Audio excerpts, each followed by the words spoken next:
Hello friends, അസ്സലാമു അലൈക്കും. എല്ലാവർക്കും എൻ്റെ യൂട്യൂബ് ചാനലിലേക്ക് സ്വാഗതം. എംബ്രോയ്ഡറി പഠിക്കാൻ താല്പര്യമുള്ളവരാണ് നിങ്ങൾ എന്ന് എൻ്റെ കൂടെ കൂടിക്കോ. നമുക്കിന്ന് ഒരു ബേസിക് ആയിട്ടുള്ള 4 സ്റ്റിച്ചസ് പഠിക്കാം കേട്ടോ. അതിനുവേണ്ടി ഞാൻ 4 ലൈന് വരച്ചിട്ട് നിങ്ങൾക്ക് കാണിച്ചു തരുന്നുണ്ട്. ആദ്യമായിട്ട് നമ്മൾ ചെയ്യുന്നത് റണ്ണിങ് സ്റ്റിച്ചാണ് കേട്ടോ. പിന്നെ സെക്കൻഡ് നമ്മൾ ബാക്ക് സ്റ്റിച്ച്, തേർഡ് നമ്മൾ സ്റ്റെം സ്റ്റിച്ചും, ലാസ്റ്റ് 4ാമത്തെ സ്റ്റിച്ച് നമ്മൾ വിപ്പ്ഡ് ബാക്ക് സ്റ്റിച്ചും ചെയ്യുന്നുണ്ട്. അതിനാദ്യമായി നമ്മൾ എന്ത് ചെയ്യുന്ന ഒരു നീഡിലെടുത്ത് ത്രെഡ് അതിലൂടെ ഇട്ട് അതിൻ്റെ ബാക്ക് ഒന്ന് കെട്ടി വെച്ചൊന്ന് സെക്യൂർ ചെയ്യാം. കെട്ടുന്ന രീതി ഞാനിതിൽ കാണിക്കുന്നുണ്ട്. 2 പ്രാവശ്യം ചുറ്റി ഒന്ന് വലിച്ചു കഴിഞ്ഞാൽ നമ്മുടെ കെട്ട് റെഡിയാവും കേട്ടോ. പിന്നെ നമുക്കത് നല്ല സെക്യൂർ ആയിട്ട് തന്നെ നിൽക്കും. ഇനി നമുക്ക് റണ്ണിങ് സ്റ്റിച്ച് ചെയ്ത് നോക്കിയാലോ.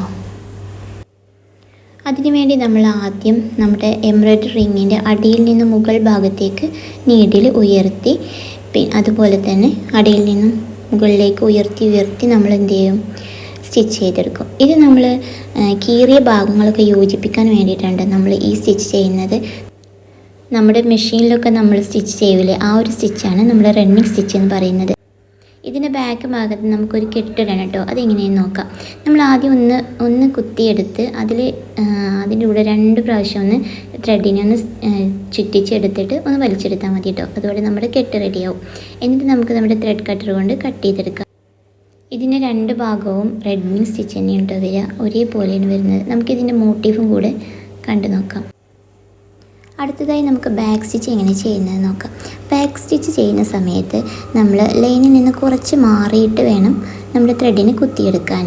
എന്നിട്ട് നമ്മൾ അടിയിൽ നിന്നും മുകളിലോട്ട് കുത്തിയെടുക്കുന്നത് പോലെ നമ്മൾ കുറച്ച് അകലെയായിട്ട് കുത്തിയെടുക്കാം. ഗ്യാപ്പില്ലാതെ ചെയ്യുന്ന ഒരു സ്റ്റിച്ചാണ് കേട്ടോ ഈ ബാക്ക് സ്റ്റിച്ച് എന്ന് പറയുന്നത്. ഇതിലൊരു മോട്ടീഫ് ചെയ്യുമ്പോൾ ഇത് മോട്ടീഫ് മുഴുവനായിട്ട് ചെയ്തെടുത്താൽ നല്ല ഭംഗിയായിട്ടുണ്ടാവും. അതുപോലെ തന്നെ കറക്റ്റ് ഒരു ലൈൻ കിട്ടാനും നമ്മളിത് യൂസ് ചെയ്യുന്നുണ്ട്.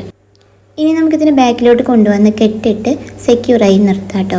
ഇതിൻ്റെ ബാക്കിൽ കാണുന്നത് നമുക്ക് സ്റ്റെം സ്റ്റിച്ചാണ്. നമ്മളിനി ചെയ്യാൻ പോകുന്ന സ്റ്റെം സ്റ്റിച്ച്. ഇതിൻ്റെ കൂടെ ഇതിൻ്റെ മോട്ടീഫും കൂടെ ഞാൻ നിങ്ങളെ കാണിക്കുന്നുണ്ട്.